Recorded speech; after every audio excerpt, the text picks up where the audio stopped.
बच्चे याद कर रहे तुम्हारे, कहना वो रोने लगे और रोते रोते बोले हुजूर अगर मैं घर जाऊंगा तो मर जाऊंगा, घर जाऊंगा तो मर जाऊंगा, मेरी जिंदगी है, आपका दीदार मेरी जिंदगी है, आपका दीदार आप तकरीर करते मैं सुनता हूं ये मेरी जिंदगी है।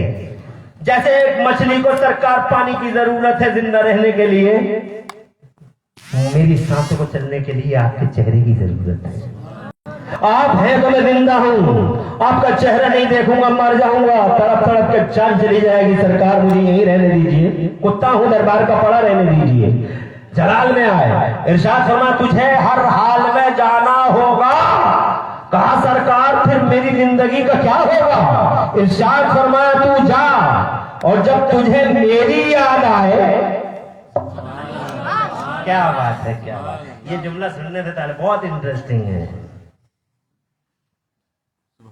न शेयर इट है, न स्मार्ट स्विच है, न ब्लूटूथ है, कुछ भी नहीं है। इरशाद फरमाया जब मेरी याद आए, कहां बगदाद है और कहां शाम है, ये सीरिया, हजारों किलोमीटर का फासला।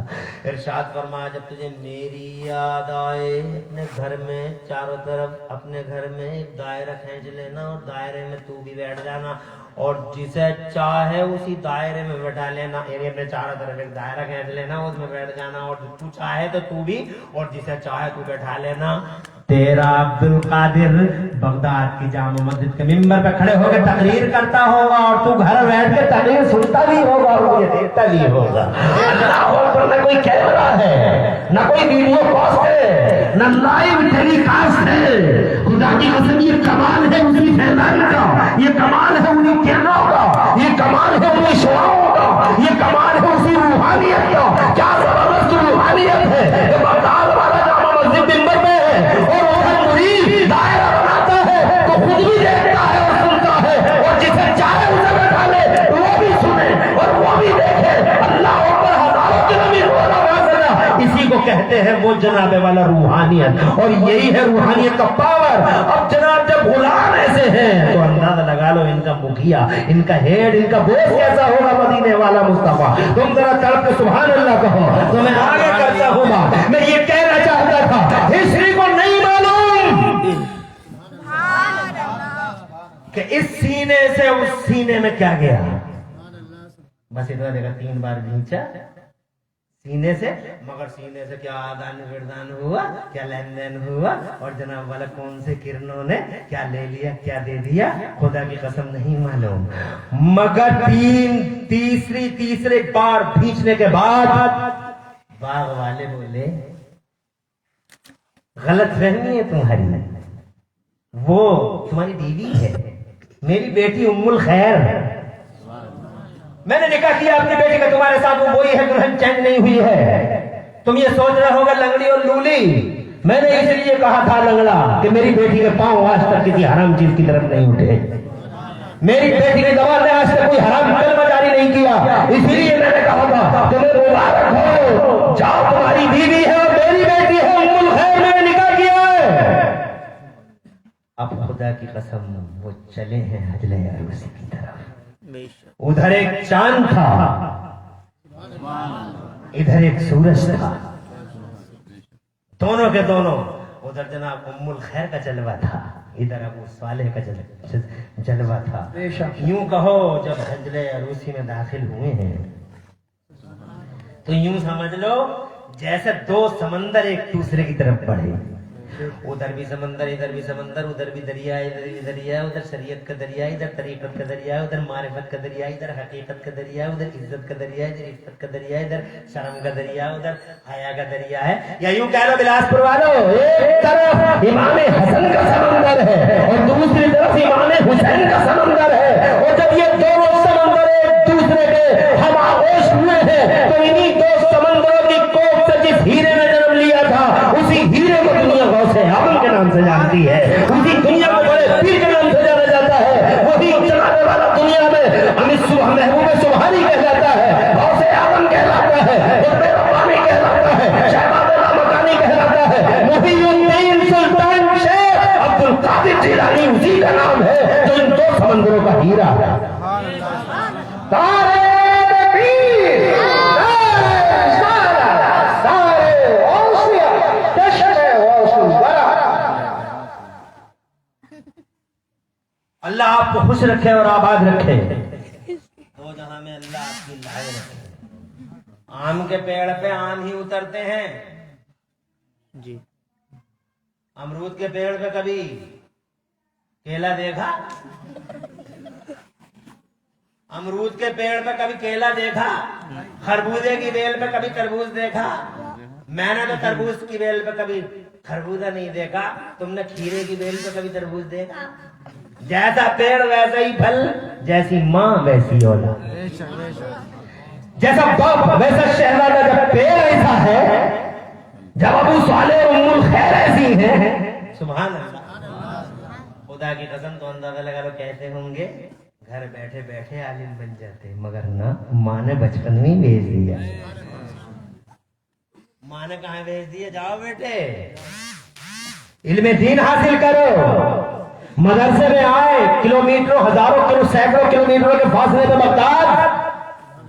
नौजवानी का अच्छा उन्फवान शबाब है, घर छोड़ दिया, जनाब वाला माँ को छोड़ा, घर बार को छोड़ा और सीधे बगदाद आए। मदरसे में बैठे, रूखी सूखी रोटियां खाई हैं मेरे गौसे आदम ने। तब जाके मेरे गौसे आदम को अल्लाह ने वो इल्म दिया है। खुद फरमाते हैं दरस्तुल इल्म हत्ता सिर्फ कुतुबा, मैंने मदरसे में बैठ के वो इल्म हासिल किया कि अल्लाह ने मुझे कुतुब बना डाला, अल्लाह ने मुझे कुतुब बना डाला। और फिर अल्लाह ने ऐसा बनाया मेरे गौसे आदम को, इंसानों का शेख बना दिया गौसे आदम को, जिन्नों का शेख बना दिया गौसे आदम को, और खुदा की कसम बास फरिश्तों का भी अल्लाह ने गौसे आदम को शेख बना दिया।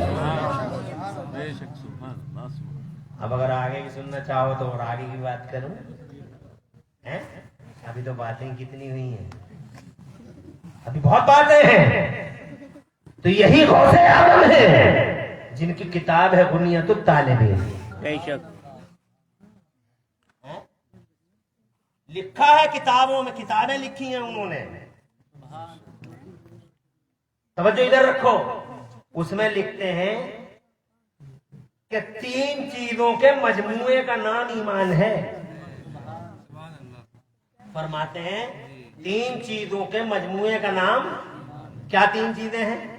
तो फरमाते हैं दिल से तस्दीक, जबान से इकरार और आमाल से, यानी जाहिरी ये जो आपके आज़ा हैं, इन आज़ा से आमाल। 3 चीजें हो गई। दिल, तो दिल से जो तस्दीक होती है उसी को अकीदा कहते हैं। क्या कहते हैं उसको? अब मुझे ऐसा लग रहा है तुम सुन नहीं पाओगे। अकीदा समझ में आया? तो अकीदा किसका था? अकीदे का ताल्लुक दिल से है और अमल का ताल्लुक आज़ा से है। अकीदा दिखाई नहीं देता मगर अमल। लेकिन इधर देखो, 2 चीजें होती हैं, एक होती है दिखाई देने वाली चीज और एक होती है ना दिखाई देने वाली चीज। तो देखो अमल दिखाई दे रहा है लेकिन अकीदा दिखाई।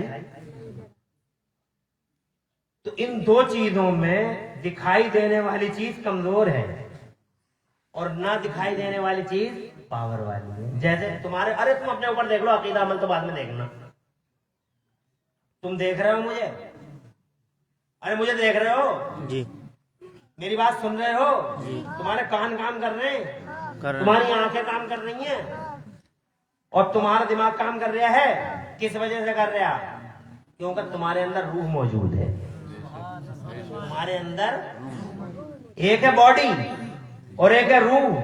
बॉडी दिखाई दे रही है मगर इस बॉडी को जो एक्टिवेट कर रहा है वो पावर दिखाई, और वही ज्यादा पावरफुल है। अरे बॉडी का क्या मतलब है? जरा सी देर में रूह निकल गई, आंखें ऐसे रह जाएंगी। आंखें थोड़ी देख रही है, बॉडी को एक्टिवेट अगर, अरे इस सिम का क्या मतलब है? अभी जरा सी देर में सिम को निकाल के फेंक दूं, सारा एक्टिवेशन खत्म हो जाएगा, कोई मतलब रह जाएगा। ये 40,000 का कोई मतलब है? ये 40,000 का बताओ कुछ तुम है? वो महंगाई हो गई, कमर तोड़ के रख दी। मगर ये 40,000 का बिल्कुल जरा सी देर में मैं अभी सिम को बाहर कर दूं, एक्टिवेट तो वही कर रहा है। इस बॉडी से अगर रूह निकल गई तो देखो ये दिखाई दे रहा, मगर जो इसे एक्टिवेट कर रहा है वो दिखाई दे रहा अंदर फंसा हुआ, वो दिखाई, लेकिन वही ज्यादा पावरफुल है। मेरी